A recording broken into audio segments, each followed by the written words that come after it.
This program is brought to you by the Georgia Neurosurgical Institute.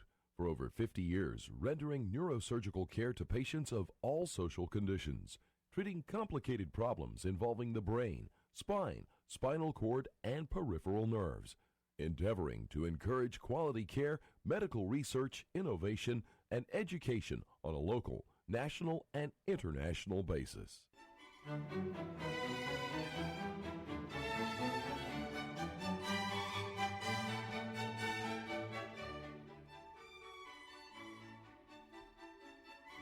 Good evening. My name is Joe Sam Robinson.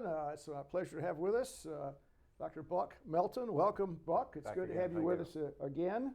Yes. Buck, I know you wanted to relay all the interest that's been out there about. I wanted to seize control and do the intro myself and reach out to your audience that, in light of what's been going on on the Democratic and Republican debates, the movement to draft you is just getting out of control. And folks, I've been begging him, and once again, I think he's going to turn us down. Bucky, I hate to say this, but I don't think my time. It's not my time now. It's not my time. You stole that from Bobby Jindal. That's not allowed. Please. That's pretty funny, wasn't it? The Iowa caucuses. All right. Not here, Okay. So a few more months. Think about it. I'll think about a better retort. Well, keep those cards and letters coming. Well, folks. after our little levity here, a few obligatory chuckles. Yes. Maybe we could talk about something more serious, which is the recent terror attack in Paris, or the innocent people killed. This sort of great world conflict that seems to be shaping up. The Pope has called this a sort of a slow motion, slow burn World War III. And as these issues take place, we hear all kinds of stories about the government increasing its purview over citizens to be certain that there's not any kind of problem that happens in regards to terrorists taking advantage of our situation. What kind of protections, or what does the Constitution say about what's happening with our country in these circumstances? Well, there's so many different directions we could take this in.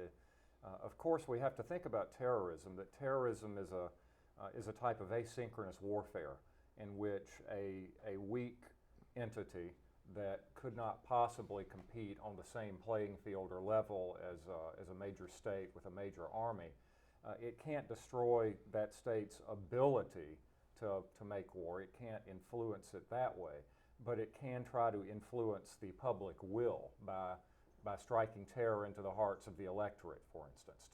And that's what terrorism's trying to do. It's trying to force a modification of the target's behavior. And in that sense, if you define terrorism that way, which is a pretty good definition, the September 11th terrorists won. We now have the Patriot Act. We now have greater security at home. We have less range of civil liberties. And so I'm afraid very much that if we become more defense-minded, then I don't know where this ends up. Well, there are lots of ways we could take our discussion. It's certainly true if you looked at the actual, besides the cost in lives, the economic cost is extraordinary, isn't it? Indeed. So we have a vulnerability that past countries or past generations might not have because of the interconnection that people have, the travel that occurs, people are moving around, goods and services are going just everywhere. Yes. In a simpler time, people lived on farms, there wasn't much urbanization. It would have been harder to disrupt things and cause the economic costs that have been incurred by these terrorist actions. Yes. It would be interesting to see if anyone plots what the economic return would be on a terrorist act. I mean, just the change in economic patterns. Yes, I'm sure someone has done that. I haven't actually looked into that, but yes, you have the increased speed of communications, the increased speed of transportation, both of persons and of goods. And you have a much lower level of self-sufficiency. Very few people today grow their own foods, make their own clothes, especially in an industrial society such as our own. And that means that if you can disrupt food supplies or blow up the railroad tracks or destroy the nuclear power plant or what have you, then you can have a huge impact on a lot of different lives. on the order of millions, certainly And thousands. out of this, just to play a psychiatrist briefly, when terror is out there, and besides the economic damage, the people they get a little crazy when they Yes. get frightened, and Yes. they tend to be less objective than usual, and they often can attack minorities. They can injure minorities. They can guillotine people. I'm reminded of the Great Terror in France. Yes. The idea that I don't know, all of Europe is coming into revolutionary France. Yes. They're going to shoot everyone, and people just went a little crazy. And maybe that's one of the economic consequences of terror were there. But what about the psychological impact of fear and the absence of civility that engenders? Any Yes. thoughts Well, about the that? fear of the other. In our own country, we have had two different Red Scares, for instance, a fear of strange political philosophies. We have a fear of immigrants, the Know Nothing Party, and you're actually seeing, if we look at the last few days, several governors are saying that they are not going to permit the settlement of Syrian refugees. Now, that raises a whole host of constitutional questions right there. But the closet xenophobia of that is I think what you're talking about. Well, we can discuss that, yes. And so it's a real complicated kind of story. Sometimes if the fear could be assuaged by, let's say, a temporary embargo on Syrian immigrants, we sort of don't take anyone for 6 months. Yes. Okay, maybe people would be sated as opposed to some more violent activities. But we get into the question you raised about the constitutionality of what the Yes. governors are doing. I mean, who is it that controls immigration, and do the states have any say-so on this issue? Well, to my knowledge, the states have very little say-so on that. The Supreme Court has pretty well established that the right to travel, the freedom of movement within the United States, at least for an American citizen, is a fundamental right that can't really be restricted very lightly or easily. Now, of course, we're not talking American citizens here. We're talking foreign nationals who are coming into the country. But that is pretty clearly under the jurisdiction of the federal government, immigration and naturalization. So I'm wondering if governors are just grandstanding here or what. And I'm also surprised that the White House has not, to my knowledge, made a response to this. I believe that President Obama is going to have some sort of conference call with the governors, but there hasn't been any condemnation of what these governors are saying. Well, just in general, I mean, my knowledge of the subject is somewhat limited, but immigration acts have been passed and Yes. quotas established, and there's some kind of policy in regards to immigration that allegedly is a law. There's some kind of law there. Oh, yes. And I don't know the details about this. Can the president just arbitrarily say, I'm going to take in 1 million people, or 10 million, or 5 million, or just do whatever he'd like in regards to that, and then say these people are going wherever I wish them to go? I mean, Yes. Well, most of this is up to Congress, and of course the big change in immigration came in 1965. Ted Kennedy Yes. put this through. one of the most important things ever. One of the most controversial, as a matter of fact, Yes. because there had been a bias in favor of people who could show themselves to be not economically viable, but producers. Yes. And then the 65 Act started looking at it in a different way. There's also more concern about people who are coming from repressive regimes. Yes. So it really is changing the American demographic in ways that it hadn't been changed before. Enormously. Yes. Well, we have the situation where we can discuss terror, some of the bad things that happen when these actions take place, and we've spoken a little bit about immigration. And we could bring up the question of diversity, I mean, which is the sort of the natural, the natural shoe to drop on the subject. Immigration is tremendous. The country's made of immigrants. We're a very extraordinary place. All these great contributions are made. And the idea of diversity is a really revered term, I would say. But one of the things that happens is that if you have a very diverse population with all sorts of different viewpoints, then if society doesn't conform to those, shall we say, outrider viewpoints, then we have a small number of people could really do a lot of harm. So is that a sort of a downside to the American situation? We want a diverse country, or people want a diverse country, And yet this is the sequelae in a way of this. Well, I think for the starting point here, you have to explain or ask what you mean by the word diversity. If you're speaking of ethnic diversity or genetic diversity, then that has a very different meaning from diversity of belief and diversity of culture. They're just two entirely different concepts. If you look at American immigration, for instance, in the 19th century, when we took in millions, perhaps tens of millions of people who were not of Anglo-Saxon or Teutonic culture. Probably the first big example of that would have been the Irish, then the Germans, and then the East Europeans. But if you look at the literature of the time, if you look at the behavior of the immigrants, and before I go farther, I should say that these are huge numbers. In the 1860s, 1/4 of all people in New York City had been born in Ireland. They weren't of Irish descent, they were born in Ireland. But these people were interested in learning how to be American, whatever we think of as being American, of having American values, the frontier, rugged individualism. And they were interested in learning how to fit in. And if you take that story of the Irish, for instance, down 100 years, that when John F. Kennedy was elected president, that Irish Americans felt that they had finally arrived, that they had become part of America. Now compare that to immigrant groups who do not wish to abandon their culture. They do not wish to be integrated. If anything, they wish to subjugate the culture of the country that they have moved to. And if you see, for instance, Middle Eastern immigrants into Europe, they don't seem to be wanting to fit in. And of course, these are blanket statements. Sure. But is that not a different situation? Well, we can talk about that. I mean, we have this, firstly, I think you compare the American deal, whatever that deal is, and the notion, sort of an archaic one, but the idea of the melting pot.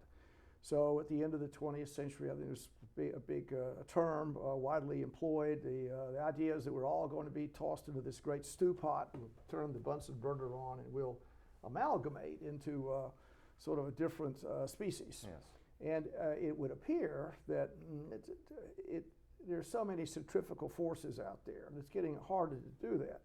We have the diversity really is extraordinary, I would say that, and getting more so. Getting a common identity is difficult, and where the identity traditionally was fashioned would be the idea of a common morality, and that we'd have a sort of if you were an American, you might have all kinds of different viewpoints and origins, but there'd be some kind of higher moral persuasion that you would devote yourself to.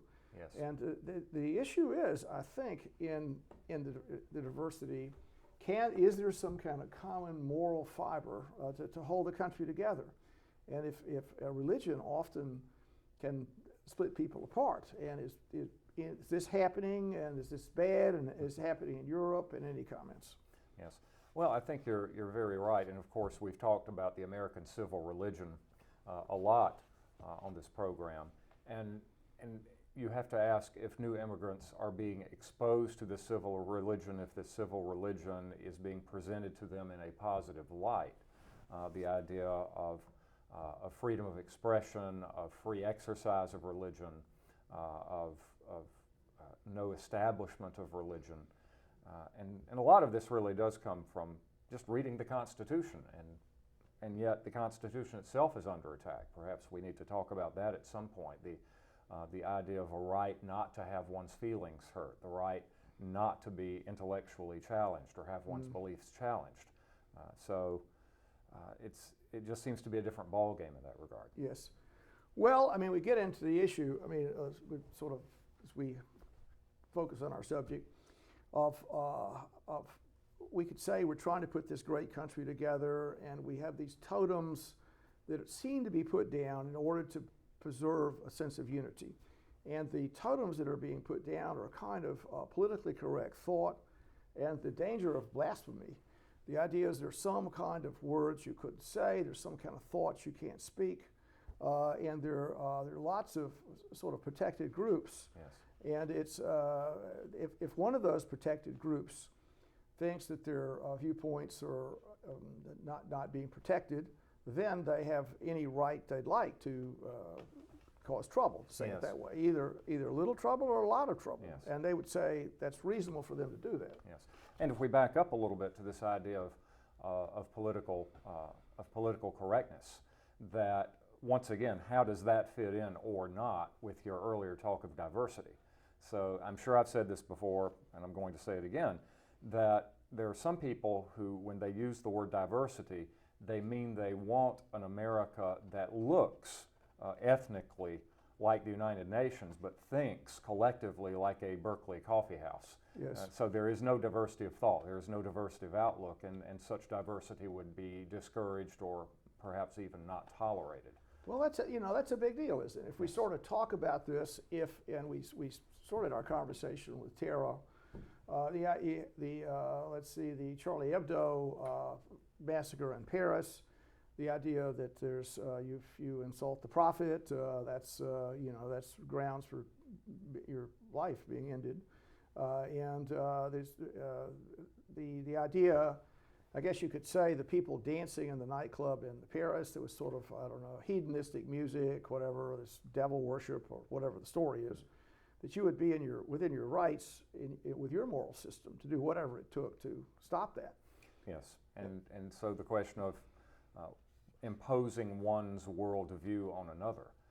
And yet, do we do that in this country at all? Socially, for instance, do we even have the idea of the American civil religion? Herbert Marcuse, who of course was a leading Marxist intellectual in the 50s, 60s, and 70s, once wrote a fascinating book, A Critique of Pure Tolerance. Not pure reason. That's a little yes, yes. In which he said that the young revolutionary who was trying to revolutionize America should not tolerate tolerance. Yes. The idea of freedom of expression is letting off steam. Well, freedom of expression might be okay for some people but not others, in which case it's not freedom of expression. Yes. So yeah, when you see the American civil religion being attacked at that fundamental level, if it is successful, Yes. then what we end up with when we use the word America 50 or 100 years from now is simply being used in geographical terms. It Yes. doesn't refer to culture or perhaps Yes. even language. Yes.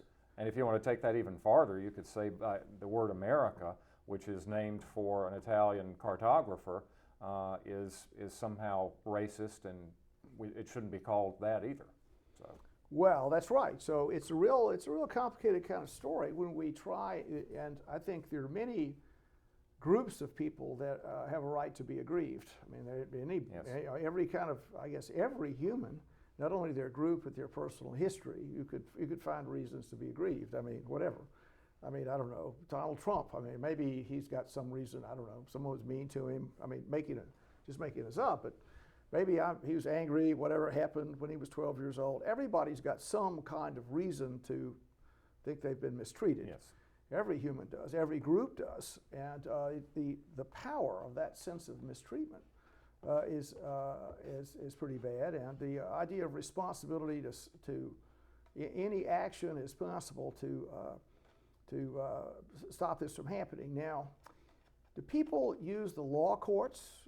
What about that? I mean, do the law courts have a role in sort of putting this national identity together and saying, well, we're going to get some kind of general civil religion that we could all subscribe to? And how hard is that? Is the task getting much more difficult, Yes. isn't it? Well, I think you can look at that in the macro sense as well as in the micro sense, that there are thousands upon thousands of cases every year, and most of them are cases that the general public never hears of. Yes. But over the time, this vast mass of cases can develop things such as tort doctrine, for instance, the eggshell plaintiff. If somebody Yes. has abnormally sensitive feelings, Yes. and somebody says something to him at school and it warps him for life, and the courts might say in several cases like this, well, we're sorry that he's abnormally sensitive and we're sorry that it's caused damage, but we can't run society based on the exception rather than the rule. Well, that seems to be, Yes. now that's a big deal, isn't it? So if you look at this very, very diverse country, and something that the Europeans are starting to deal with. There's a far more homogeneous situation there with people that share same sense of peoplehood for 1,000 years, and now there are lots of new immigrants there, and these tensions are extraordinary. They're dealing with that in one way. I mean, I think it's in some ways much more difficult. We have this diverse place. We try and get along. But the eggshell plaintiff, I mean, you could say you heard someone made a racist remark last week in Toledo, Ohio, or whatever. I mean, does that mean that you are going to march on Toledo, or that your transgender person is demanding certain kinds of prerogatives that are pretty extreme? And does the person, how much can a minority just influence the rest of the world and just say this is the way the situation is going to be, and in a way impinge on the freedom and liberty of other people? Yes. Well, probably and we're getting pretty far away from terrorism at this point. Well, not so but far. we're just sort of following. But I sense a trap about this point. I don't know. But let's take the Obergefell case this past summer, the same-sex marriage case, in which you have a minority, and I think, and you see vast differences in the quoted statistics as to how many gays and lesbians there are in the population, from a low of 1% to a high of 10 or 20%. But I think everyone would agree that it's a minority. It's not a majority. And the only question is how big a minority it is. Mm-hmm. But through several cases over 10 to 15 years, you see gradual change of legal doctrine, which in turn changes with a lot of people the idea of what is socially acceptable. And then you get what essentially purports to be a philosophical statement from the Supreme Court that, well, we just can't discriminate in this regard anymore, and we have to allow it.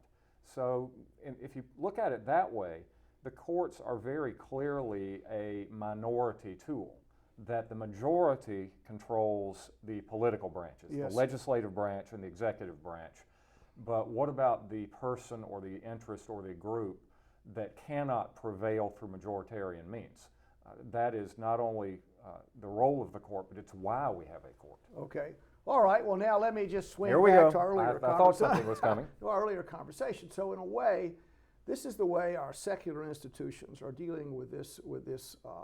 I guess the idea of different groups, different ideologies. We're going to try and balance it out in a secular fashion, really using rationality.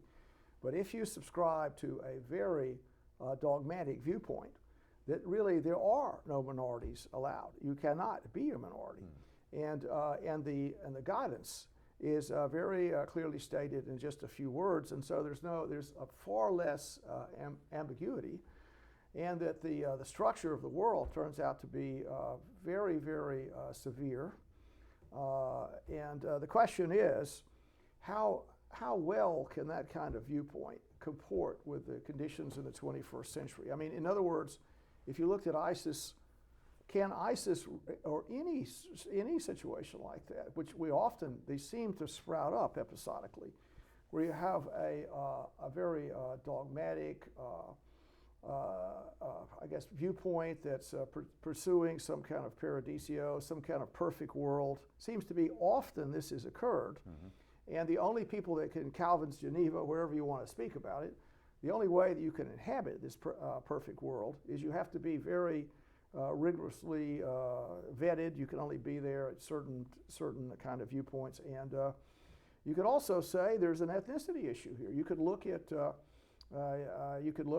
Nazis. You could say, well, the only Germanic person that can exist, and everything is 1, 2, 3. So these viewpoints seem to be a counterpoint to secular ideology and secular ways of doing things. So inclusive kind of arrangement.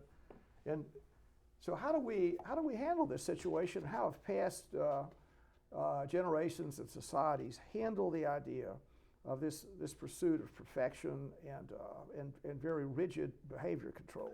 Well, you see this happen a good bit in history. I'm just drawing out one example from our own history of the Puritan experiment, the founding of Massachusetts Bay Colony. And generally speaking, let's take the general overview first. With the exception of Africans who were brought to the United States, or rather brought to the New World in slavery, and perhaps with the exception of wives and children. Let's say that the husband and father of the family say that, all right, we're going to up stakes and go here, and the submissive family says yes. Generally, with those possible exceptions, everybody who came to America from, I don't know, 1600 down to 1900 came here of their own free will, and they came here as gamblers. They were throwing the dice. They didn't know what they would find here, raw new continent, no guarantees, but they knew they didn't want to stay where they were. So these Puritans came over here. They were very self-selecting. The reason they came was to found the New Jerusalem. City on the hill. Yes, the mission, the errand in the wilderness. And so they were dedicated. They had the type of dedication you were describing, for instance, in Geneva or what have you. Right. But what about their children? When they start having children, all of the Puritans who got on the ships and came to Massachusetts were volunteers. Yes. But the babies they had once they arrived were draftees. Yes. So how did they maintain that ideological purity? Short answer, they didn't. That many of the next generation fell away from that idea. So over time, it's very hard to maintain that closed society, except through purely draconian means. And so, just to keep going on Yes. this, so the idea is, and maybe this is President Obama's idea about rearrangement with Iran, the idea that, well, these people, if you just give them a little time, they're going to be secularized just like anyone else, and they're different Islamic groups. They're really, they're really pretty Western, at least that's the viewpoint, and that there's a transitory kind of situation, and that if you had a very rigorous, rigid ISIS-type world, then it would not be possible for that world to get traction in contemporary life. It just would be an impossible kind of thing.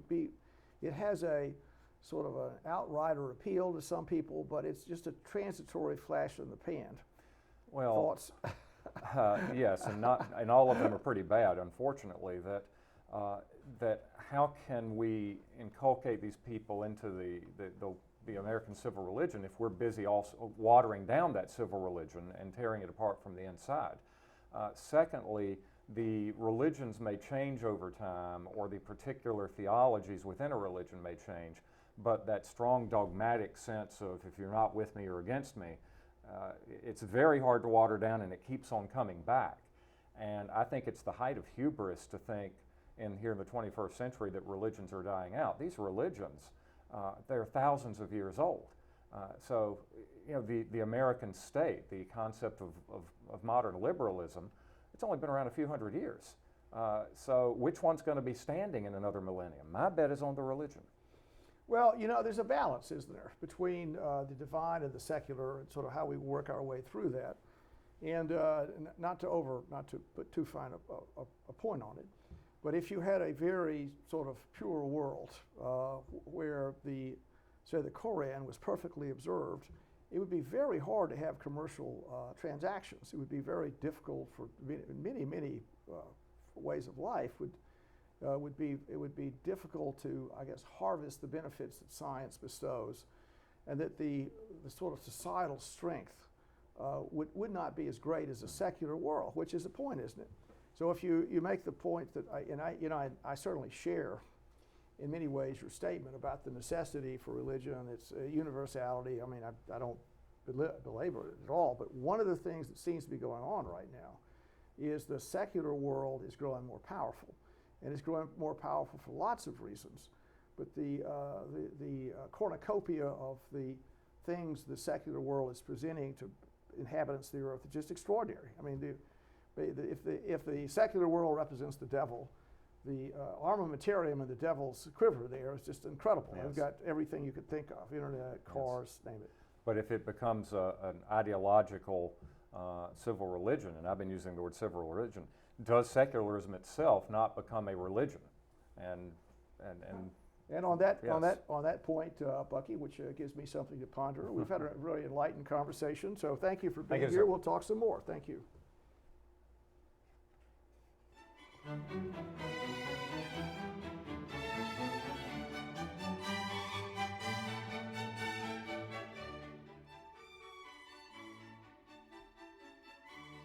This program is brought to you by the Georgia Neurosurgical Institute. For over 50 years, rendering neurosurgical care to patients of all social conditions, treating complicated problems involving the brain, spine, spinal cord, and peripheral nerves, endeavoring to encourage quality care, medical research, innovation, and education on a local, national, and international basis.